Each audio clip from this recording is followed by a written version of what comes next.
Hello and welcome to the Ending Body Burnout Show. We are your hosts, Chris and Philly, co-founders of a multi-award-winning functional medicine practice, serving busy people with energy, mood, and gut issues. While busyness, addictive doing, people-pleasing, and perfectionism might be the norm, it's not normal, and it's a major contributor to health issues. Our goal with this show is to give you a holistic root cause approach to healing your body so that you don't have to continue doctor or diet hopping or popping a gazillion supplements hoping something might stick. So get ready to heal your body, get your spark back, deeply connect with yourself, and step into the life of your dreams. Let's dive in.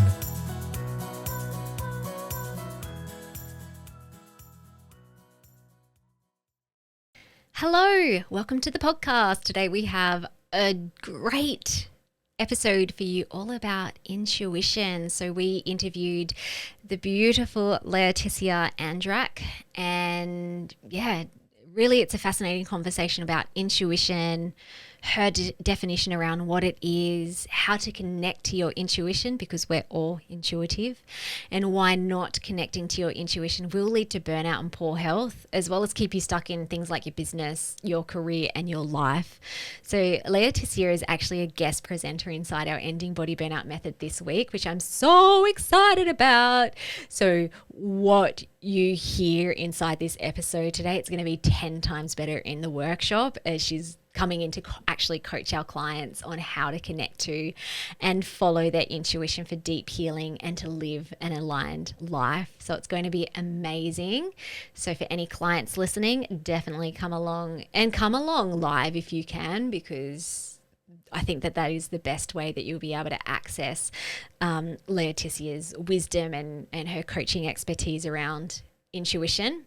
If you're not a client and you want to come to the workshop, well, doors are now open to the Ending Body Burnout Method. So I'll pop the link in the show notes if you'd like to come and join us. We only open doors 3 times a year, and May is the time that we're opening right now, and we're only open for 1 week.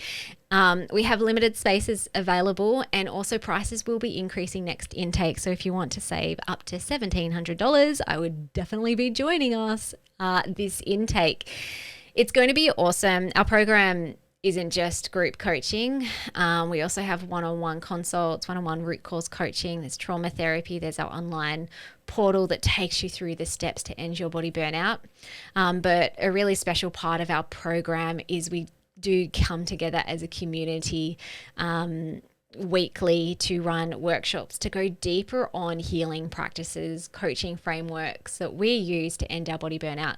So that is why we have Laetitia on inside our program this week. Also too, if you're wanting to learn a little bit more about what we do and you want to experience what it's like to work with us, we are also running a free coaching week this week, Rewire Your Brain to Heal Body Burnout. We have started as of today. So if you have missed that one, our today's session, day 1, that's okay. You can jump down to the show notes, still register. You can listen back to the recording. But yeah, definitely come along to that to experience what it's like to work with us, to learn more about our method, and to actually have some transformations and some big insights live on the course with us too. We have had many past attendees share the things that have shifted for them, which is so cool. All right, before we dive into the episode, I just want to read out Laetitia Andrac's bio, because she is a very amazing woman. Not only is she incredibly intuitive, but she uses this intuition to help other people, leaders, business owners, to make a big impact in the world. So she is the founder of Essential Shift Consulting, and she teaches impact-driven entrepreneurs and leaders how to weave intuition and strategy together to grow sustainable businesses for people, profit, and the planet.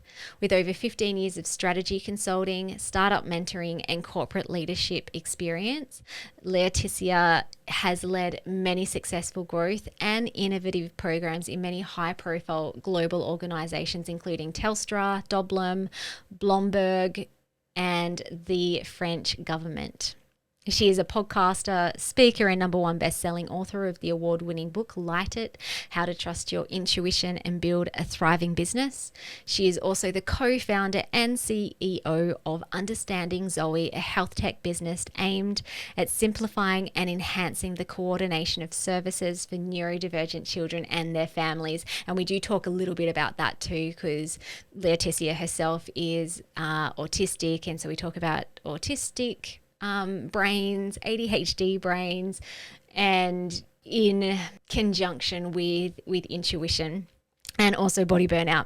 So let's dive into today's episode. Welcome everybody to this episode of the Ending Body Burnout Show. Philly and I are excited to have Laetitia on the show today. Thanks so much for joining us. Thank you for having me. No worries. Thank you. I'm so excited for this conversation, and also very excited for you to come inside our Ending Body Burnout Method program soon to talk more about intuition. So this is kind of like a little bit of a teaser taste of it, also to really get to know you. And I came across you through Tina Tower. So you did a beautiful masterclass, and I just loved how you integrated intuition as a whole, but also in terms of business as well. Because sometimes in the business world, it's very like strategy, masculine, go do the thing. Whereas you have this lovely mix of integrating all parts and integrating life into it as well. So I know that so many people get so much out of this conversation. Thank you. Okay, so we always love to dive into some personal juicy bits of our guest stories, because most people have got some sort of health journey story or some sort of burnout experience. Can we go there? Are you happy to dive into your own what burnout looked like for you? What was happening around the time?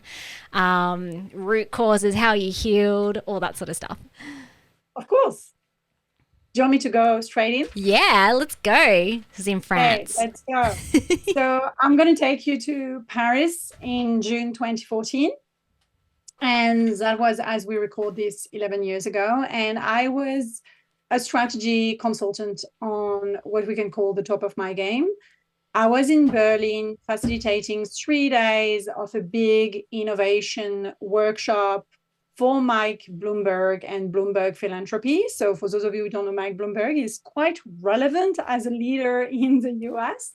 And so he came all the way to Europe to help social impact and innovation in social impact for different cities in Europe to emerge. And so I was facilitating this. I was leading a big team, the big program. We had over 1,000 of people in that. It was a big strategy work. 3 days of being out there, delivering, serving, all of this kind of juice that I love to do. I actually love to facilitate workshop, but it was very much intense. And my body collapsed a few days later when I went back to Paris in the safety of my apartment. My body collapsed and I couldn't wake up in the morning, which is very unlike to me. So I've always been hyperactive, hypersensitive, so ADHD from a very young age. But that burnout was really not familiar to me. It was entering a new territory where I couldn't move. So my husband, it was my partner at the time, now he's my husband, was like, oh my gosh, what is happening? I was like, I don't know. I just can't go to the office today. I can't move. I had never called in sick in many years of working as a strategy consultant, which is a very high-paced environment where you're really dedicated to serving your client, to delivering big strategy, going into boardroom, all of this kind of thing. And I couldn't that day. So I dragged myself to the doctor, and the doctor told me, you're suffering from burnout, after asking me a few questions, taking my pulse, and, you know, me bursting into tears into the doctor office. But I was like, what? To me. Nowadays, I cry way more because I reconnected with my intuition. But at that time, like, crying was like, no way, this is not happening. I am not showing you my tears. I am a fearless, strong businesswoman in the masculine go. No way to honor my feminine, divine feminine energy. So no tears will be seen. And it was like this resounding noise in my head around, you are suffering from burnout. And for me at the time, burnout, it was 11 years ago, right? So there is a big shift happening since COVID, and burnout is more accepted as, something that happened to many people, which I know you're an expert around. There is more and more research around this, but at the time it was very much taboo. Yeah. It was very much a stigma around people burning out, especially through my journey as a strategy consultant coming out of one of the best business school in France. It's like those who burn out through the study and through the they're just weak. They're not strong. So I, strong woman, was really kind of the narrative in my head. And so the doctor offered for me to take a few weeks off, which I accepted because I couldn't anyway. I couldn't literally go to the office or see myself taking my laptop and going to a meeting and so on. So I started with 2 weeks off. And during those 2 weeks, I really reconnected with my younger self, the 20-year-old Laetitia who went and traveled to India, who learned about Ayurveda. The 5-year-old Laetitia was introduced to meditation because of my hyperactivity and hypersensitivity and my parents choosing that route, being very spiritual as well. So I just reconnected with who I was. And then I felt comfortable after 2 weeks to go back to the doctor and ask for an extension of the leave. And that's how I healed, by taking time and making space to reconnect with who I am. If I'm not people pleasing everyone else, if I'm not following someone else's definition of success, which was making partners in this big consulting firm and earning even more money to spend on even more Louboutin shoes and Louis Vuitton bag and all of these kind of things that now I only have like one or two, left item from that lot. Yeah. I got rid of many of them. I still have like one pair of this and one handbag of this, just as a memory of that part of me. But it was just this kind of lifestyles that I was going after, which actually was not who I wanted to be. So I was 30 at the time. So I had my Saturn return. I'm an astrologer as well. So I had my Saturn return in a very strong way, being like, oh my gosh, something has to go. And that's how I healed, by finding back the path to my own journey and my own self. Yeah. Okay. I think I've got like 3 follow-up questions from all of that. Well, actually, one's a statement, like kudos to the GP to actually name burnout and not just take some bloods and say, everything's fine. I don't know what's wrong with you. Because I look back at like my own health journey and I was definitely burnt out, but it wasn't named. And so then I got stuck in the cracks where it's like, I don't know, all your bloods are fine. So it's just part of being a mom. It's just part of like being in life. When you say you collapsed, like what did your symptoms look like in terms of burnout? Was it just the complete physical, mental exhaustion, or did you have other things going on? No, so I didn't see the pre-sign of burnout. So now I see them very early on. So I think I catched it straight away. I'm like, I'm not even going down the rabbit hole, but I didn't catch the pre-sign, around the migraine and being tired and not having much appetite and not willing to see people and being a bit more aggressive and a bit more sensitive. I was literally at the last stage when I couldn't stand up. I was literally having physical exhaustion, couldn't see anyone, talk to anyone. So now we know that it was an autistic burnout, but this came later around my autism and how this was an autistic burnout. At the time, it was just burnout. So I was also misdiagnosed in a way. Yeah, wow. We were not well diagnosed, but I was also misdiagnosed as a normal burnout when it was actually an autistic burnout. But can you like differentiate the difference between that? Because you also mentioned ADHD as well. So I think that would be useful. Yeah, definitely. So when you are autistic, burnout will be triggered by the sensory overload, by the environment that is not necessarily cut for you. So imagine taking myself back in these rooms in 2014, where I was facilitating in front of thousands of people and holding space for so many people and having to talk to everyone and looking at people in the eye, because I thought this is what you have to do, being polite, you look at people in the eye. So which is very not comfortable for an autistic like me, and every autistic are different, right? I'm speaking from my own lived experience. I always want to frame that, because when you meet one autistic, you've met one autistic. We are all different. So from my perspective, looking at people in the eye is very much overly triggering for me. So I had all of those over sensory situation during those 3 days. And basically then my body completely collapsed. So that's how the autistic traits in me showed into my burnout. If I was neurotypical, maybe I would have recovered that time again and bumped back and be on a stage of burnout, which was not, as horrible as it has been just for those three days. Because it was like, my husband saw me a few days before I was fine, so excited to go to Berlin and do this big thing and spend time with Mike Bloomberg and going on evening dinner with all of those leaders of all the country in Europe, all speaking in English with different accents, from Germany to Spain to Portugal. So you have to hear English, which is not your native language, in different I'm just trying to recreate the I picture. would burn out after 3 days, and I'm not autistic. But I'm very much an introvert, and I like slowness and calm and peace.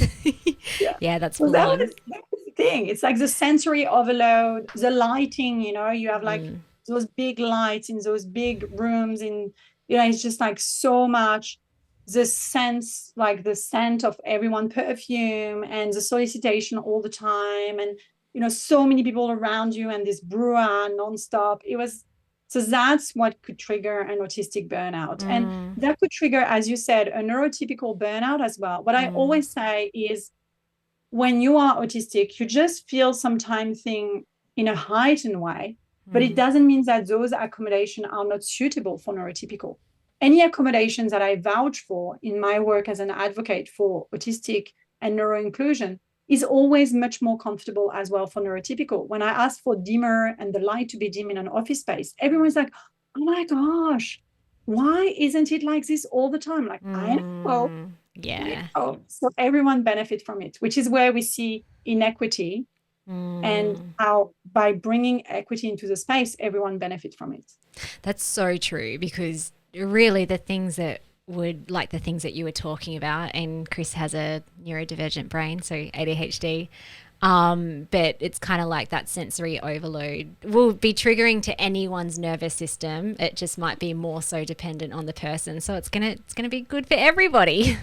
Exactly. Yeah. I think it's time for all neurodivergent humans to start using our voice. And even though we are 20%, I always say we are the hidden 20%. 1 in 5 of us is neurodivergent. And if we start listening to those voices more and accommodate for those voices in the workplace, you'll see the burnout rate reducing, because it would be so good also for neurotypical brain. This is a little bit segue, but how, leaning into my intuition, I'm curious what caused you to start looking into an autistic diagnosis, and how old were you and what was happening around then for you to start connecting the dots? Yes. So the autistic identification came quite recently, actually, through the journey of my own daughter, Zoe. So Zoe is autistic, and in February 2024, last year, she was officially assessed with autism after being misdiagnosed for a long time. And this is what happened as women. We are misdiagnosed with autism because the presentation is different from our male counterpart. And as I was gifted and ADHD, was like, oh, that's who she is. But actually, autism is a big part of who I am as well. And that's why, like, a lot of ADHDers were like, but how can you get so passionate about one thing and go so deep and finish it and become, an expert in this and when I have actually moved to the next thing, I was like, I don't know, but that's who I am. And so now it makes sense. It's because of my autistic part of myself. Are you ADHD, so autistic and ADHD? And so I discovered it through Zoe's assessment, which actually happened for many parents. When they get their kids assessed, it's when they realize their own neurodivergency. And that's okay. It's a raise of awareness. But what I wish is for every kid now to know early on, so they can advocate for themselves, and it can prevent them from going through the burnout and the trauma and all of these kind of pathways that I had to go through, feeling that I never fit in. That I was always a weird kid. And the one who get obsessed which is a non-neuroaffirming language. So I prefer to say who has a deep interest in something different to the other kid or the other adult or the other people around me. So that's how I discovered. So it was in February 2024. And then I started, diving so deep into the unmasking. And so I can say now that I'm proudly autistic and I'm removing the mask one by one. And sometimes I'm like, oh, I'm doing this to please someone else, or saying, oh, I'm sorry, I need a fidgety toys now. Or, oh, I'm sorry, I can't look at you in the eyes. I'm like, no, this is who I am. I don't need to say sorry. So I'm unmasking more and more. But it's been a late assessment for autism. Yeah. And ADHD, it's been a reclaiming of this part of my identity through conversation with my parents who decided not to label me when I was little. So that's a story as well, which is around how it is actually powerful. There is a lot of research done around this to share with your children about who they are without shaming them or saying it's a disorder, but telling them who they are. So you are autistic, and Zoe knows she is autistic, and we know the impact it has in the longer term for their mental health because they can advocate for themselves. They have less risk of self-harm and burnout and ARFID and all of these kind of, unfortunately, situations that we see as co-occurring for kids or adults who are autistic or neurodivergent in some way. Thank you so much for sharing all that. So You're good. welcome. Did you have anything to add before I ask a question? I always like to, when I know I'm chatting to somebody with neurodivergence as well, I kind of compare and do, oh yeah, I do that. Yeah, that's funny. Yeah, I didn't notice that about me, but yeah, true. Half an hour ago, it was dark in here and I had one amber light. Just I find it so easy to concentrate when it's amber. And yeah, when you talked about the lights, I was like, oh yeah, of course. Yeah. Like when it just takes one sensory thing away. Fidgeting with things. It's so funny. Yeah. My current fidget is an ice pack because it gets really hot in here. So I've got an ice pack. My current fidget is, I turn the pen around my finger like we used to do, when we were at school. I would do that all the time. And teacher would because we didn't have fidgety toys. Like, stop doing this. Yeah. And I was, doing it back and forth. Mine's gone. It's it's how I would fidget. And I'm still fidgeting like this because if I take my sensory toys and I put it on the camera, like I did yesterday, I was on a podcast interview and I took a sensory toys in my face and someone was like, why is she doing it? Now I know for podcast I understand. When I watch my replays sometimes in workshops, I go like this.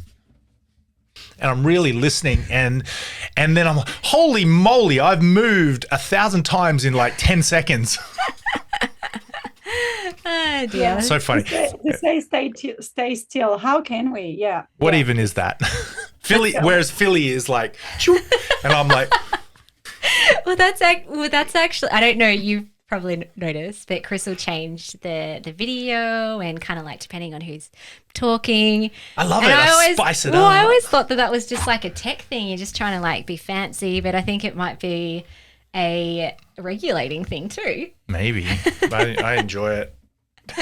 That's so cool. I don't need to edit the video after. It's just all done at once. Oh my gosh. Okay, so you burnt out and then you started returning back to who you are and learning about the different parts of you. That's a pretty quick 2 weeks of burnout and then this is what I need to do to heal. Had you already had prior experience of that? No, okay, it wasn't. How long did this take and how did you find your way here? Yeah, no, that was not that quick. It's like the first 2 weeks definitely of cutting all the external noise and being back in touch with myself, which actually I loved when I was little, sitting by myself, on a branch, on a tree, reading book in nature, in silence. And that's how I grew up, fully in nature, always running barefoot and all this kind of thing. When imagine I was in the heart of Paris, taking the metro all the time, the smell in the metro. Oh my gosh, everyone goes to Paris like, oh, Paris. I'm like, try and get the metro every day and the smell and the light and the noise and the people touching you. I'm like, I couldn't stand it. Yeah. So I just took 2 weeks where I made space. And so that's when I started feeling back into those rituals and those practicing of connecting back to my intuition. But then I took 2 more extra weeks, and then I decided to resign, and then we moved to Australia, and then I took 6 months off. So it was not like, it's what I always say, it was an overnight thing of many months, but it took a few months to really reconnect with myself and peel the layer of everything that has been imprinted in me, being very much gifted from a very young age, and having teacher, pushing me down a certain path and being like, oh my gosh, she's going to be perfect at doing this. And, then the manager in consulting pushing me to be this, and then the partner in consulting being like, oh my gosh, she's going to be the next, leading partner in the firm. And, like following always someone else's path, because I was in the phone response, the people pleasing response, and in the, I can do that. I'm smart enough, so I can do that. I can take that on, and so on. So it was more than 2 weeks, but definitely I could feel very quickly when I quiet all the sound around me that I had known that before through my upbringing. And it was just a reclaiming of who I was meant to be in a way. And this detour was very helpful, because actually those many years where I fit in and I had this career are learnings and knowledge that I can use today in my career as well. And I help people in a very strong way, because I had this neuronormative ways of working for a long time. So I can relate to those around me who are neurotypical, and I can help them with that. So really it was longer than that, and it was a reconnection to who I was. So I think your question was, were you exposed to your intuition at a younger age? Yes, definitely. My upbringing, which I share quite a bit in my book, Light It, How to Trust Your Intuition and Build a Thriving Business, was definitely highly connected to intuition, to the cycle of nature, to slow life, to we don't need much to be happy. I had a very humble upbringing. So really a way to be always connected to the things that are happening around you, and trusting you as a sacred vessel to know what's best moving forward.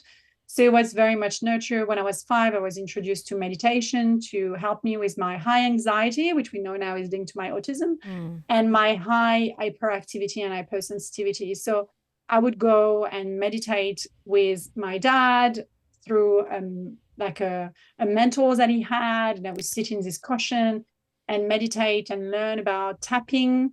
So EFT, I think it's called in Australia. So tapping my body and connecting with my physical envelope and making decision based on my intuition. And my dad would always say, connect with your intuition. My dad is a healer, and I have the gift of the family as well. And so it's really about feeling energy and connecting back. But I rejected all of this because my path was about honoring my strength in mathematics and in pattern seeing and in framework, and thriving into the corporate mechanism and being a leader in that space. So I had completely lost connection with my intuition.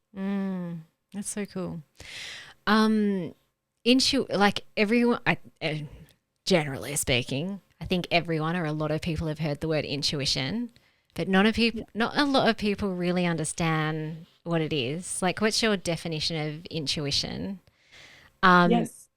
And I'll add in the follow-up question now, otherwise I might forget. Just the way that you said my dad had a gift and I also have the gift. Like, is this something that only certain people have? Like, everyone has access to their intuition, but is it kind of like on a spectrum of I'm super intuitive, or I'm only like a little bit intuitive, and how does that grow if possible?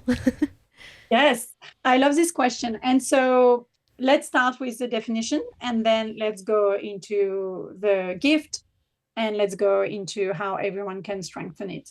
So my definition of intuition is defining intuition through different lens and adding different layer. So first of all, your intuition is something that is coming from your subconscious. You cannot really explain why. You're like, I need to do this. Like, I need to move to Australia. Never been there. For example. Why? I just don't know. But I know this is what I need to do. So it's something that is not making sense from a conscious level but it is making sense from a subconscious level. And so this subconscious, some people will say it's based on past experience. Yes. It's based on things that have been told to you. Yes. But for me, it's also based on connection to source.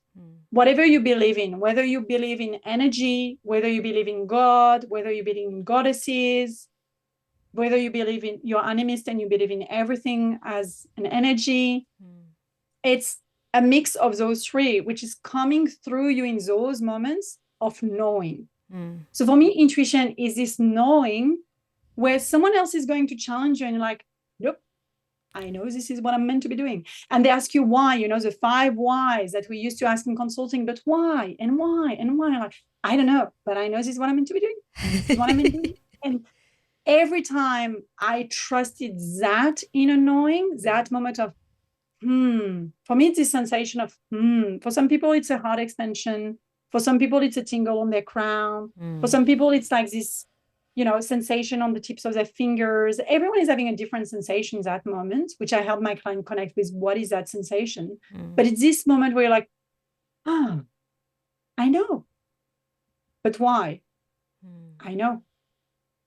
And when I said, we're going to pack everything, we're going to rent our apartment in Paris, we're going to move to Australia, my husband knows that, when I say those kind of things, it's like it's coming from someone else in a way. It's like channeling this in.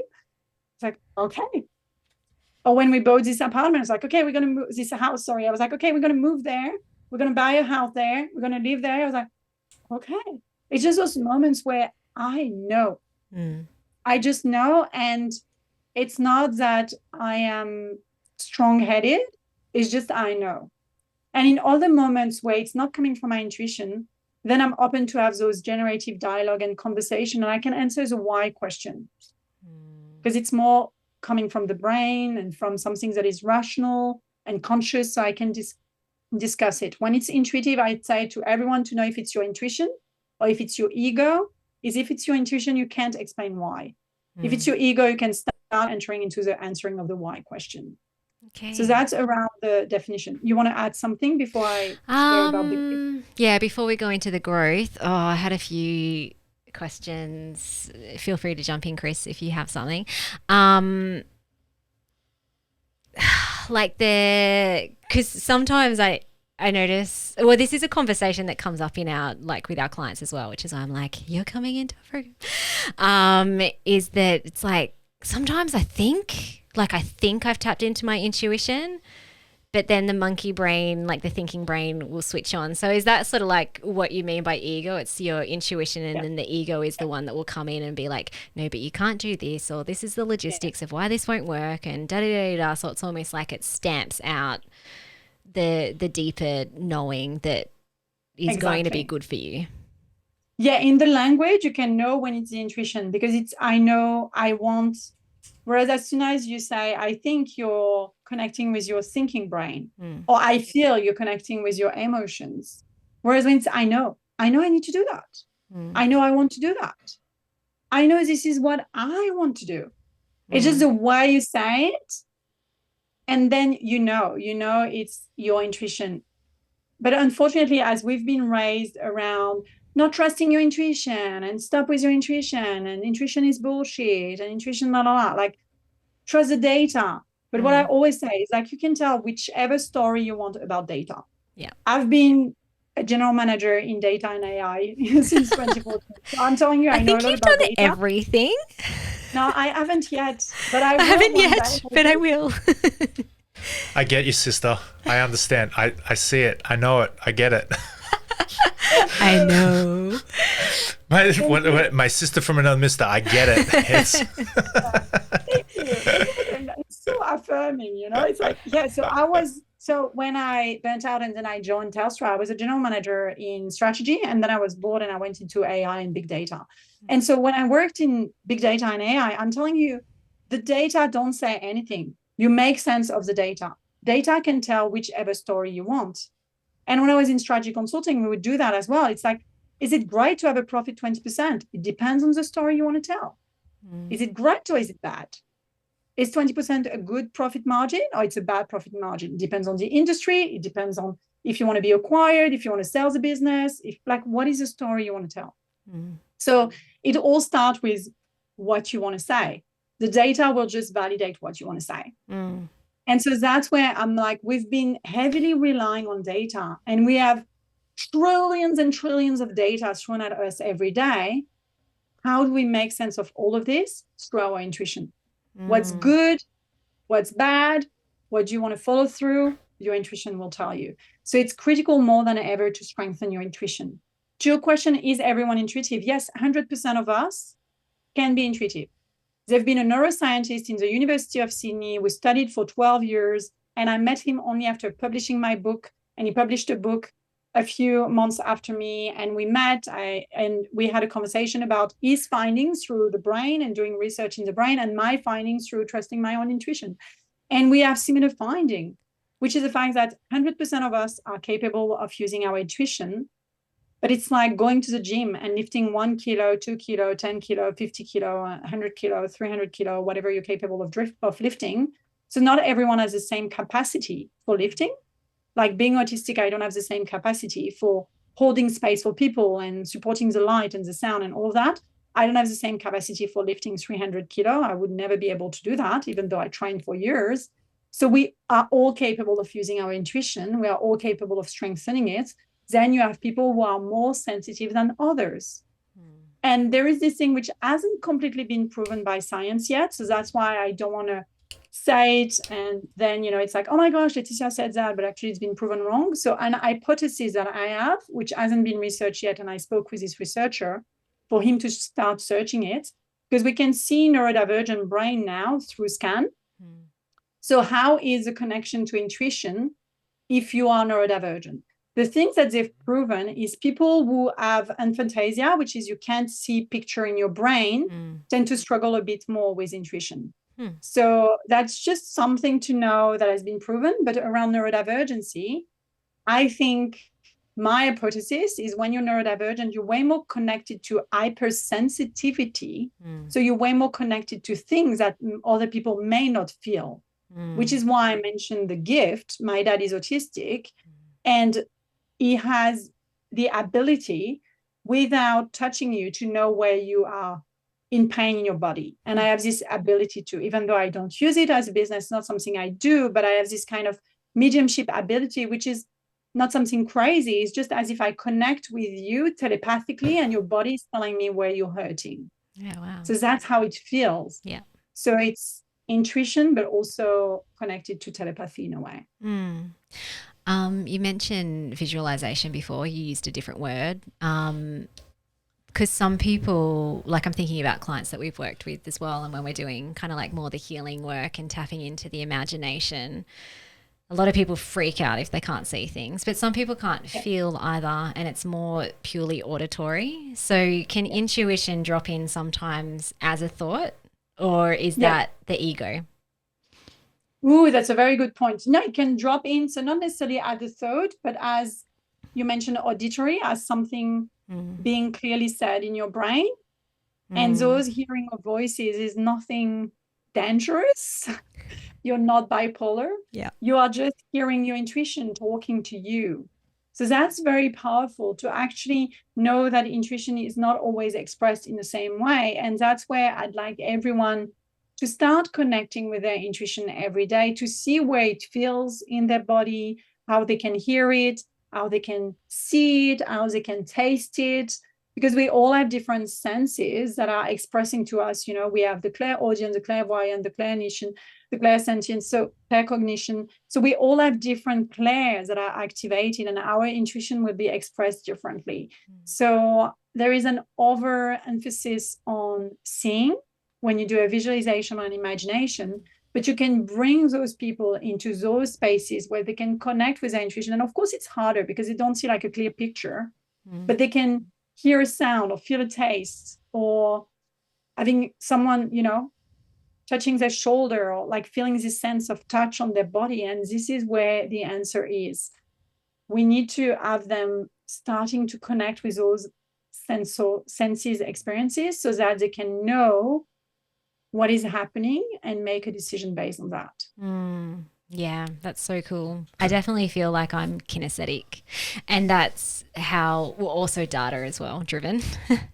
But Yeah. but when there's stillness and quietness, and I'm open to receiving, that intuition, the knowing will be felt in my body. I think you used a word of like the open heart space, so it's almost like my heart bursts with like rainbows and butterflies and sunshine. It's just like this is where I need to be.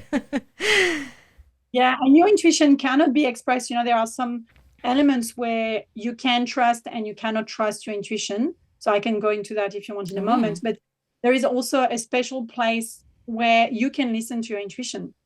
If you're rushing and running all the time and you're always on having this parasympathetic system being activated, you're just on the go, go, go, it's very hard for your intuition to be heard because you're driven by your head. Whereas if you slow down and you tune in, or you have a moment of quiet, that's when you can listen to it. So one of the key moments where I say trust your intuition is when you know that you're at peace. You're not having, you can use a mood app for that, check in quickly with your mood. You're like, oh, how is my mood? If you have very heightened mood or a very depressed mood, or, a mood that is quite in an extreme, it's very hard to connect within and hear your intuition. You're going to react from the emotional body rather than from the grounded, peaceful, intuitive body. So bringing awareness around this, then you can't trust your intuition if it's something that you are kind of doing for the first time and you've never had any experience before, because your ego will drop in and will be like, this is not safe. This is not safe. So trying to keep you safe, and so you won't be able to listen to your intuition. So I always say start with small decision to strengthen your intuition. Yeah, start with those smallest decision day by day before you decide to buy a house or move out, in another country. Like the extreme intuitive decision that I make, start with those small decision around what you want to eat. And no, intuitive eating, if it's going for the sugar, is not intuitive eating. Intuitive eating, if it's going for the whole food, yes, it's intuitive eating. But if it's going for the sugar, it's not intuition. It's your body tricking you for the sugar load. So knowing when to use it and when to not to use it is actually very powerful. Yeah, that's cool. Okay. So this is great because I think for people to really understand what intuition is at a deeper level, and then and I feel like your story kind of spoke some truth here, but if you wanted to go in deeper or a different angle, how could not listening, tuning into your intuition lead to burnout, chronic health issues? Like, where have you seen that show up? Yeah. So definitely burnout is a big one. What I have seen is a lot of people kind of going through depression, being like, oh my gosh, I'm not happy with this. And feeling very stuck, the sense of stuckness that you have when you're not trusting your intuition. You can also go to, and I share this story in my book, of one of my clients feeling like you've lost your mojo. You don't even know why you're doing what you're doing because you haven't been following your own intuition. So it's just you're following someone else's dream, or you're building a business around someone else's expectation of what a successful business look like. So reconnecting with your intuitions, and you can lean in towards what is the reason why I am doing this? Because a lot of people, they start running their business like they're going back to a 9 to 5, when actually you're like, seriously, go and get a 9 to 5 then. It's a lot easier. Because it's not easier. And don't recreate the things that you hated about your 9 to 5. Like, I don't want to go to an office space. I run my own business because I want to be by myself. Hey, autistic now, very clearly now. I want to be by myself. And if I have to be in a room and facilitate a workshop, yes, but once a week. That's what I can do. That's what I have capacity to give without burning out. So when you don't trust your intuition, you may face all of those challenges, chronic illness, and you can go to those extreme as well. And having, cancer, which is one of the stories that I share in my book, like your body will try to tell you. The word disease in French is called maladie, and it's the pain says something. That's cool. Mal a dit. So the pain says something. So it's about listening to the pain and what does the pain has to say. And if you connect more often to this migraine or this icky feeling in your body or this, like, where is that coming from? How can I fall back into alignment and listening to those subtle signs? So I'm also an Ayurveda practitioner. And in Ayurveda, we say, listen to the subtle sign before it becomes too advanced. And then the ancient Ayurvedic practices won't be helping you. And you'll go through Western medicine because that would be the only way to heal yourself. Whereas if you listen to the subtle discomfort of a dosha imbalance or of a diet imbalance, then you're like, oh, okay, so I could shift this. Like I noticed that being kapha, if I eat yogurt, then I have bellyache. I'm not kapha, I'm pitta. But just for the example, then you can quit the yogurt and be like, oh, okay, it's not that I'm dairy intolerant. It's because I need to listen more to what I feel in my body. I love that. Yes. We talk about, like in our practice, loving messages. So pain is a loving message. When you've gone out of alignment with self, pain is trying to bring you back. Something's dangerous around the path that you've gone on because you're now disconnected with self. Would you say like the sensations in the body or like disease, is that a way that intuition talks to you, or that's kind of more a byproduct of not listening to intuition? I think it's your intuition will speak to you through your body if you're kinesthetic. So you will feel this expansion in your heart, the tingle, in your head. I have some clients who feel like as if someone is tapping them on the shoulder. I'm like, oh, that's interesting. So you will have, physical sensation. But here I was more using that as the disease, like the signal of your body is that you need to listen and tune in with your intuition. Rather than, everyone says you need to eat more of this and then you eat all of this and then you're actually getting sicker or feeling more tired or like look back and listen to your own body and to your own intuition. And I love the concept of intuitive eating, but unfortunately, a lot of people are using it for craving. When if you're really having a healed relationship with food and you use intuitive eating in the right way, then it is very much powerful to do that. But there is some healing that needs to happen around this, especially if you had any trauma around food and things like that. So what I always say is trusting your intuition is a healing pathway. If you will access a clear intuition, the more you heal your own shadow and your own trauma and the own things that gets in the way of you listening to your true self, like speaking through you, like your inner knowing. But to listen to that inner knowing, you need to get rid of all the crap. So it's not an easy path. Like there is no shortcut. It's not trust your intuition and everything will go right.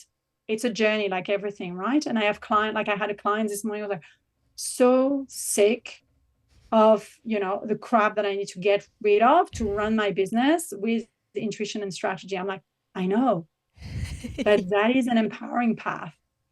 And she was like, yeah, but this is a hard way. It is definitely a hard way because every one of us have a different intuition and a different way to grow our business. That's why I don't believe in the blueprint, in the shortcut, in the overnight success.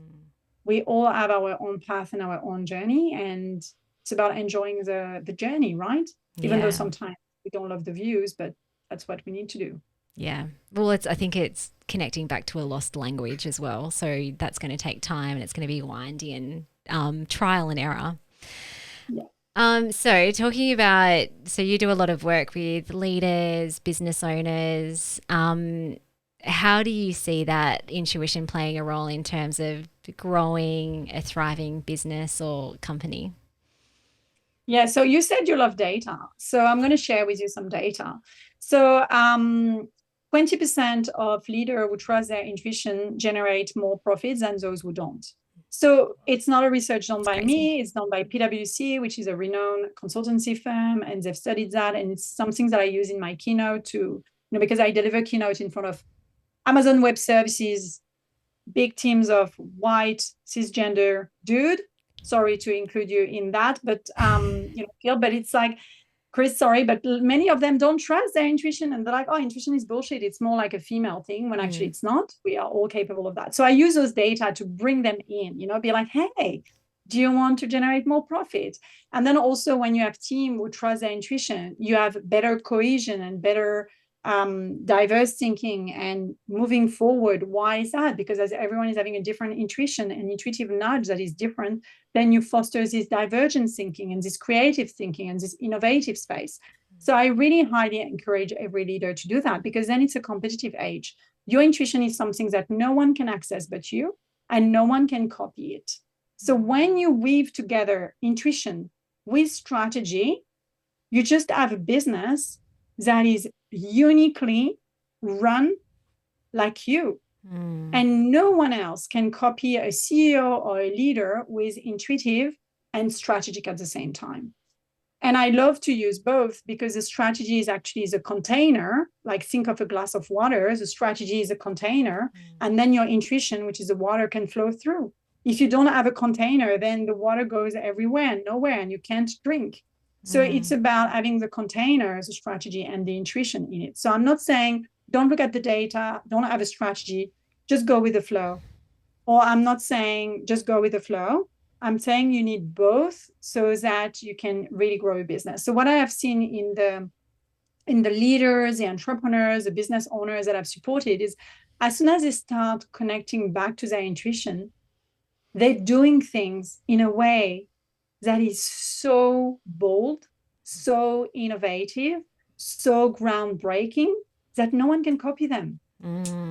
It's then you stand out in a way that is incredible. And so I want everyone to start doing this, rather than what I say, outsourcing your intuition, which is looking at everyone else's doing their own thing and trying to take it as your thing, which is outsourcing your intuition. You're basically trusting them to tell you what to do.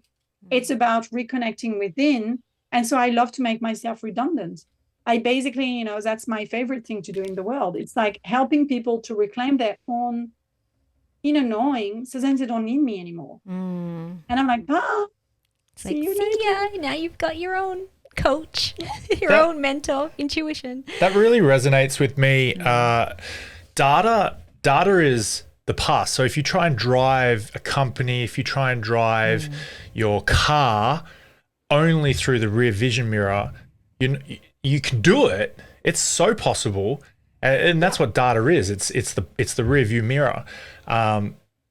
Intuition really is looking forward, isn't it? And I think when Philly's hinted on this a little bit, we talk about vision or dream outcome or a big picture, a purpose and intent of what someone would want to have. And I can see some people who we work with who find that challenging because they're so in the past, in the rear view, and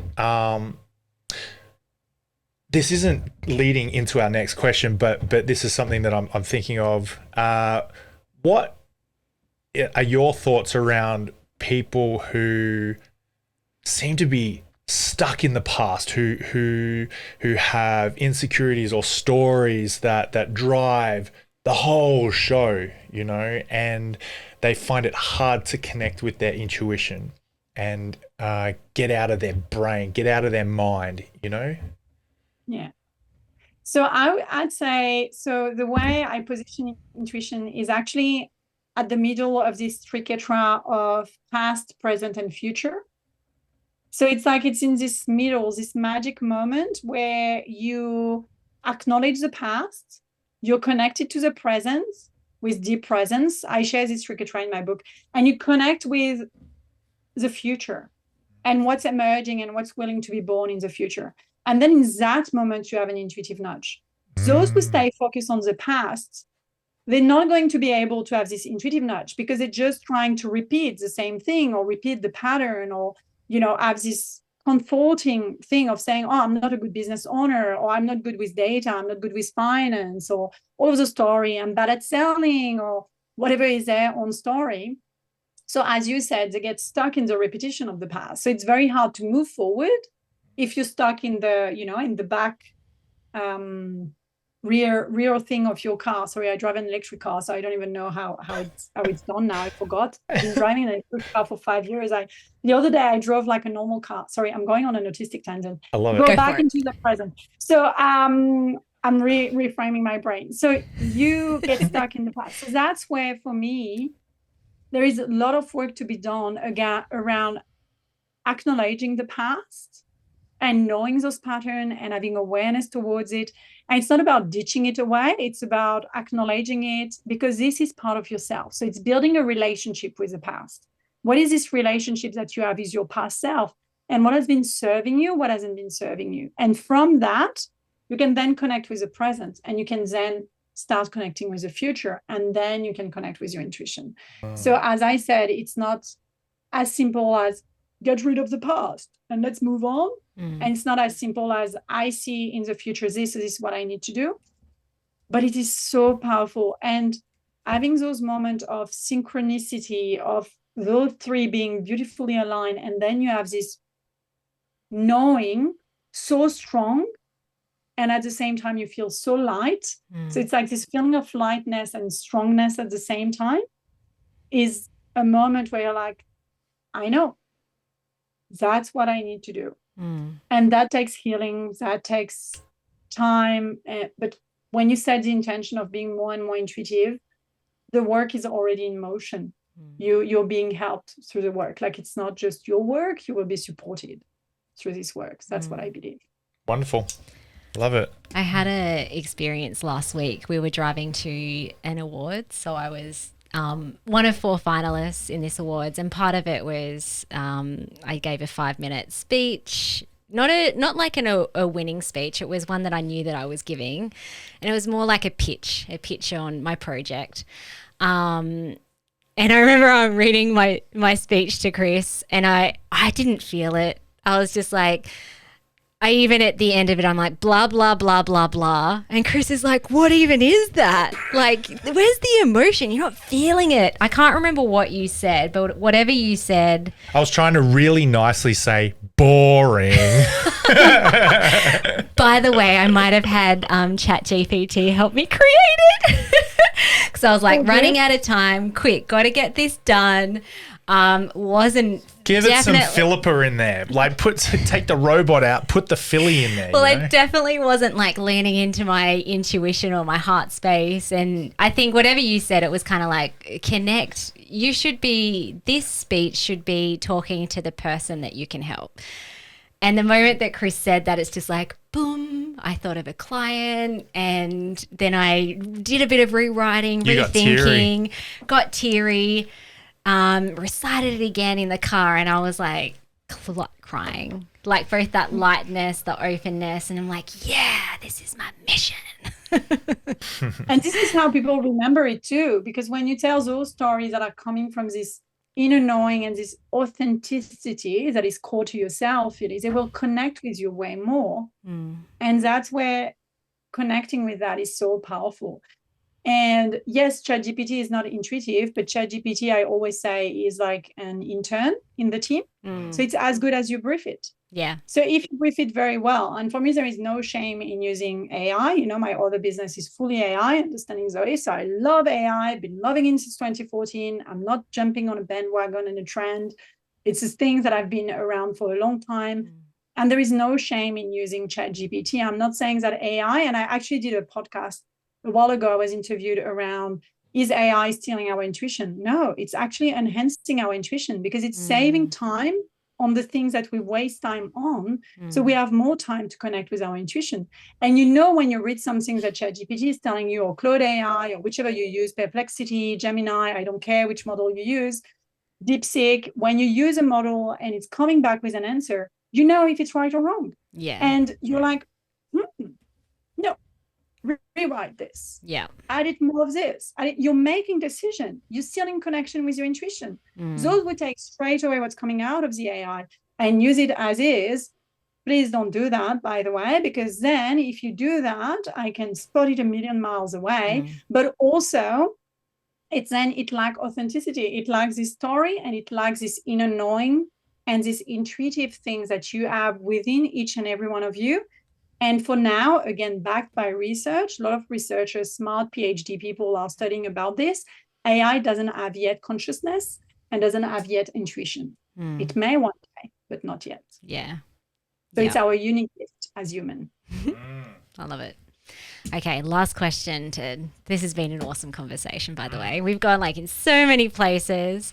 Something that you're very passionate about is intuitive selling as well. So with the business owners, leaders that you work with, tell me more. Yes. So I have actually developed a whole framework around intuitive selling. I love a framework. That's my autistic brain. Now we know. But at the time when I developed this, I didn't know it was my autistic brain. But I love a framework, and I am sick of people telling you how to sell as a funnel. I'm so sick of this. So that's why I recreated a way of selling which is cyclical and which is intuitive, which is all about connecting with your intuition every time you have a selling conversation. In every step of the process of selling, you trust with your intuition. And then you're only welcoming the right people, the people who would be ambassador for your product, ambassador for your subscription, ambassador for your services, whatever you're selling.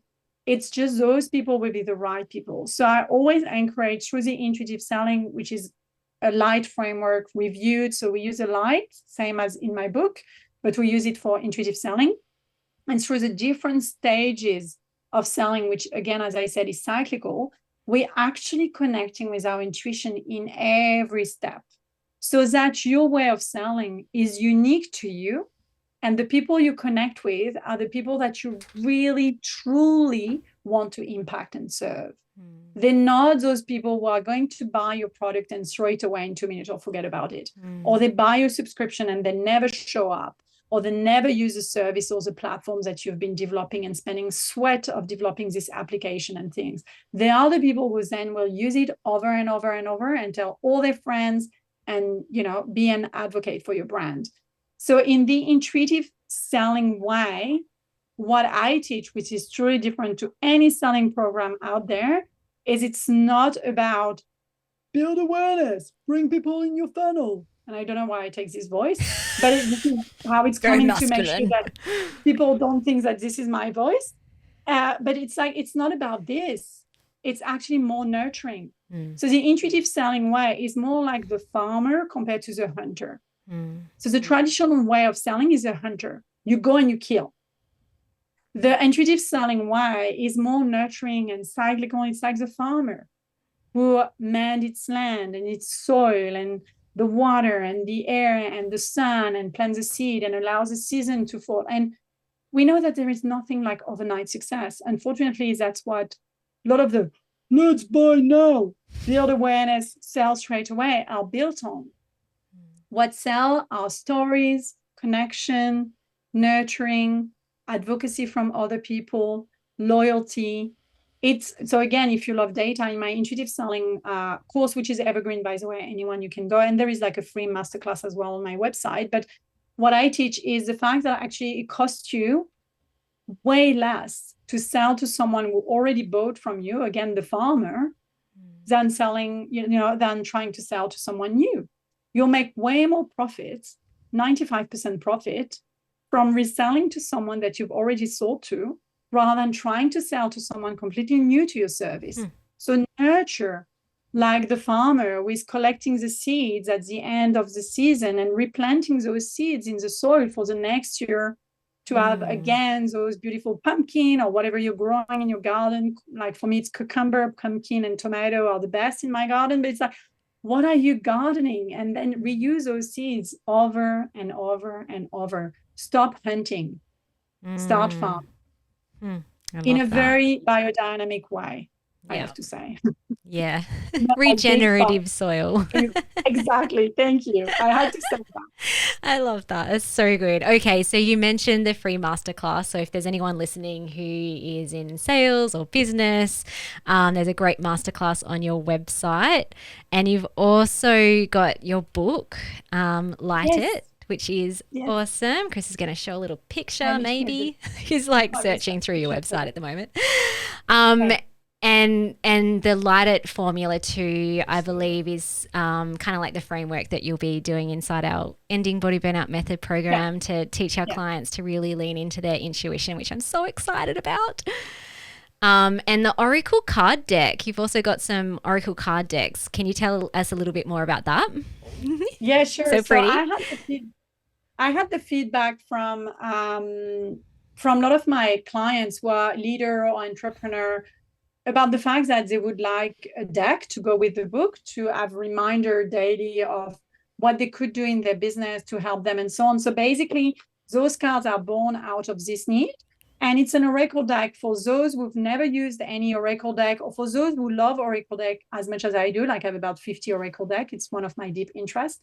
So basically, those cards are really made with prompts for business owners. So it's about helping them tune in with their intuition and setting the right intention with their business moving forward. So you can pull a card every day, or when you have to make a decision in your business and things like that. So it's about reconnecting, like having a tool in the physical to help them reconnect with their intuition. Yeah. Because, when people say flip a coin, they know if they see the head and they wanted actually the other side, they're like, oh no. So then you know. So it's this kind of thing. It's like the card are a reminder of the key intention. So yeah, it's been received very well. And it's about making Oracle card accessible, because I'm very spiritual, but I understand that not many people are. So I created a new category in the Oracle card space, which is Oracle card for leaders and entrepreneurs. I love it. I think that's epitomizes what you were talking about in terms of blending strategy with your own intuition, makes your own like personal thing that no one could replicate. Yes. Thank you. Thank you so much. I had so much fun. Yeah, this has been awesome. So good. Thank you so much for jumping onto our podcast, and I'm excited to learn more from you inside the workshop. Thank you. Thanks, Laetitia. Thank you so much for listening. We so appreciate you. If you'd like to give us extra smiles, drop us a review and spread the love by sharing this episode. You can also rate your own state of burnout and the root cause contributors by taking our Ending Body Burnout Assessment on our website. And if you're interested in learning about our group or one-on-one Ending Body Burnout programs, shoot us a DM via Instagram or Facebook. Have the best day ever.